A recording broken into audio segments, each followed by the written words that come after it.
Now we get in the meat of today's lecture. And we're going to talk about all these different advanced cache optimizations, starting with pipelining the cache. OK, so here is our sketch of what happens in a cache. In a cache, we have a tag, and we have the data blocks here. And we want to go do write into the cache. So forget about the read for a second. But instead, let's focus on the write. So in the write, you're going to do a tag check. So you're going to index into here with the index into your tag array. It's going to spit out the tag. You want to check the valid bit also. And you're going to do a comparison here. If it matches, that means that the data is already in the cache. And you're doing a write. So you can just write the data into the cache. So that sounds good. Some challenges here is it really is sequential. You need to absolutely do this first before you do the write. Because if you have a different address stored in this location here, and you just blindly do the write, you're going to overwrite the wrong data. And then you're just going to be very unhappy because you overwrote some data which wasn't apportioned to this, this particular write, or was at the wrong address. So that's definitely a bummer.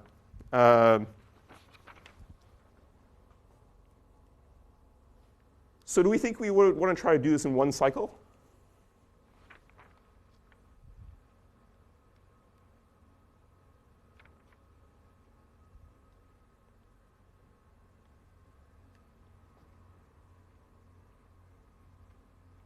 Anyone want to wager a guess here?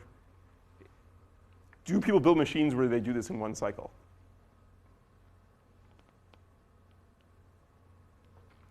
Well, sure. Original machines did do this in one cycle. It's possible to build. You have a nice combinational path that sort of comes through out of the index, through here, through all this logic, and then through the write enable into here. It's buildable. Not great for your clock performance.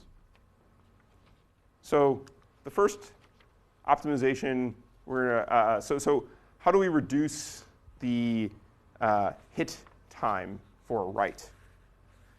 And there's a couple different strategies to this. So we can think of this as trying to do this over two different cycles. The first cycle checks the tag, we'll say, and the second cycle does something to the data. That's kind of our problem statement. What are our solutions? One solution is kind of innovative, is you can build a multi-ported cache, or a cache which can simultaneously do a read and a write to the same address. And you do that. So you have a cache, you're doing a write. You blindly do the write, not checking the tag. But at the same time, you read the old data that was there, and you save it off. And if you took a tag miss for the write, you go back and actually fix it up by filling that back in. That is an option. People have built such things. So you just restore the old value on a tag miss. Works perfectly fine. You need a side buffer. This kind of looks like a victim cache, which we'll talk about later in today's lecture. But you can do a write and a read at the same time. And it's kind of like you're putting the new data in speculatively, pulling out the old data, the victim. And if the write hits in the tag check, then you just let it go and everything's great. If not, you have to basically pull that back out and undo it. It's doable. Not a lot of people do this, but people have built machines like that. Another solution is trying to build a fully associative cache. Now, what do I mean by a fully associative cache? Well, I mean a cache which has lines such that you can store to any location in the cache. And in those structures, typically the tag check and the access are kind of done in parallel. So because you don't know where to find the data, there's no index operation. The index operation is the tag check or the CAM operation or the content addressable memory operation. You're basically doing it in parallel. So, or you're basically doing the tag check to do the read anyway. And it doesn't really hurt you to sort of do the tag check first and then do the write. So it just doesn't really hurt you. It's not necessarily a great design if you have a very large cache. But for a small cache, you can definitely have a content addressable memory for the tags, and then just have it so you can write anywhere if you have a fully associative cache.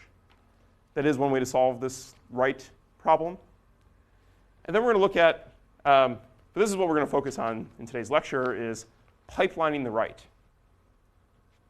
So to pipeline the write, instead of actually doing the write in the cycle, in the M stage of your pipeline, we're going to do the tag check in the M stage, and then hold the store data for some time in the future.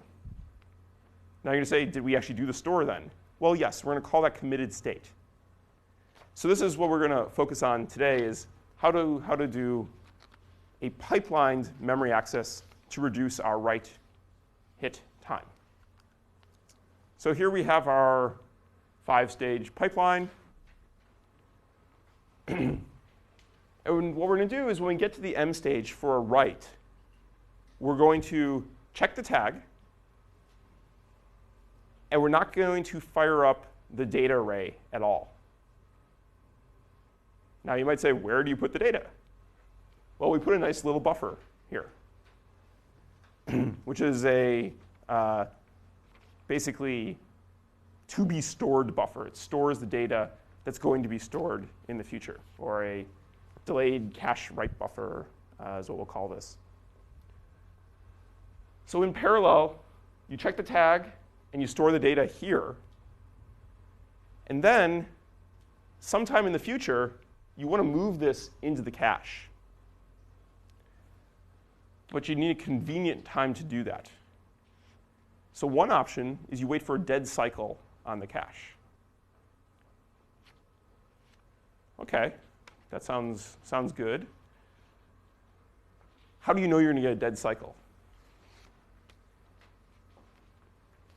I can't guarantee that. I can write a piece of code which does store after store after store after store after store after store after store after store after store after store in a really tight loop. So you'll never have a dead cycle.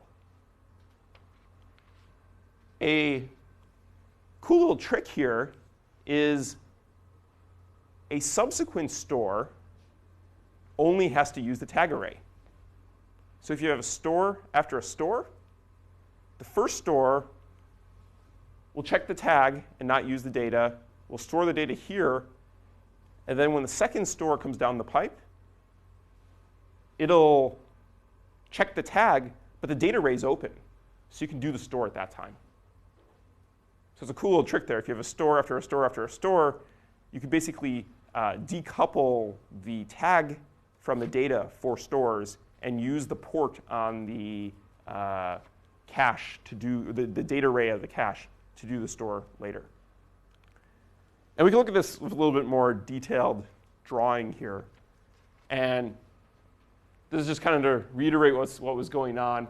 You do the store, it checks the tags, and it's going to store the address and the data.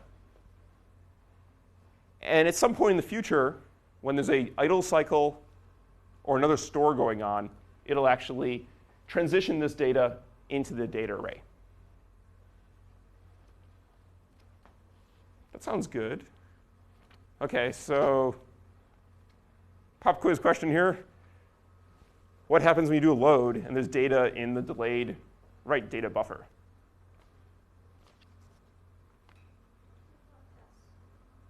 You have to bypass it. Yes, you need to go check it. So you need to have something which is going to check, and that's actually drawn here, the delayed write address against a future load. And if you get a hit there, you need to have this data come around and come out. So we basically need to go check this buffer. One thing I did want to point is this is kind of the naive way to do this. More advanced processors will actually typically have a multi-entry version of these delayed write data buffers because caches are sort of usually pipelined inside the cache too. It might take multiple cycles to actually access the data array. So you might not do this till the end of the pipe. So some of the processors that I've worked on, these are sort of on these delayed write buffers are sort of in the order of maybe 2 to 4 entries big. So you can abstract this and make this into a bigger data structure. And when you do loads, you obviously have to do a content addressable match against all of those entries and see if the data is in the delayed write data buffer.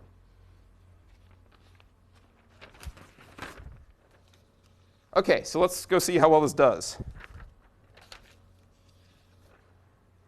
Pipelining our cache. We're going to use this throughout today's lecture. Ways that it makes life better. You can either reduce the miss rate, so do something good for miss rate.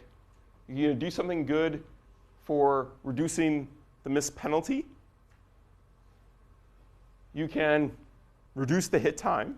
And this would be like, for instance, having a smaller cache reduces the hit time. Or you can increase the bandwidth to your cache. But all these things are going to factor into performance. And not all of the techniques, optimizations we're going to talk about today touch all of these. In fact, most of them only touch sort of 1 at a time or 2 at a time. OK, so pipeline caches, what do they do for us? Are they going to reduce the miss rate? I see people shaking their heads no. Yeah, we didn't make anything bigger or smaller here. It's probably not going to touch the miss rate. Is it going to affect our miss penalty? So this is when we miss in the cache, how long it takes us to go to, let's say, the main memory or the next level of cache. No, it's not actually going anywhere different. Effectively, this is implementing the exact same thing. Hit time. Does this affect the hit time? Well, it's going to affect the hit time. It's kind of hard to see whether this does it in the positive or negative direction here. If you compare to having the, let's say, tag access and data access all in the same cycle, pipelining is actually going to make the hit time a little bit better because you're doing less in a cycle. So that would have us put a plus here. But if you compare to, let's say, not having a cache or just having a big RAM there, it actually makes the hit time worse because we need to mux in multiple extra stuff here. We need to basically do this extra check. We need to do the associative check against our delayed write buffer data. So that actually hurts us a little bit there. So, OK, that might be a plus or a minus. The bandwidth, though, is actually going to be better through this cache. Because before, we had to just sort of wait for this cache for, let's say, the whole time to go through the tag check and the data check, and the data write. But now we can actually have 2 stores sort of happening at the same time, or the tag for one store and the data for a different store. So this is really going to make the bandwidth better for this. So that's where we are with pipeline caches.